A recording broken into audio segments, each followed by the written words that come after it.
ஏதாவது பேசுன அறுத்து விடுவாரு. கை கட்டு. இது எதுக்கு? மர்தானி வைக்கணும். எப்படி வண்டி ஓட்டுறது? ஏய், என் மாமா மர்தானி வச்சுக்கிட்டு ஏரோப்ளேன் கூட ஓட்டுவாரு. என்ன பாக்குற? அத ராக்கெட் வரைக்கும் ஓட்டுவேன்னு சொல்லிட்டால, கை நீட்டு. மாமா வெச்சுக்கங்க. ஐயோ வச்சு தொலை. இது இருளாய் வச்ச மருதாணி. காயவும் கூடாது, உதிரவும் கூடாது. என் மாமா விரல்ல ஒட்டிட்டு இருக்கிறது மருதாணி இல்ல, இந்த இருளாய்.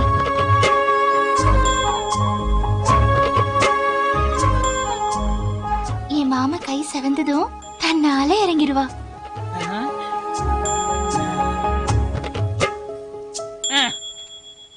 ஏய், நீ ஏன் மாமா இறங்குன? இல்ல, எனக்கு நேரம் சரியில்லை, நடந்து வந்துடுறேன். இப்ப நீ என்கிட்ட வாங்க போற ஏரியா? பின்ன என்னப்பா, போற போக பார்த்தா கண்ணை கட்டி விட்டுருவா போல் இருக்கு. அது என் மாமா கண்ணு கட்டி விட்டாலும் கரீத வண்டி ஓட்டுவாரு. ஓட்டுவாரு. என்னப்பா பண்ணுது? ஏய், நோண்டி விட்டு அப்புறம் நொன்னப்பா.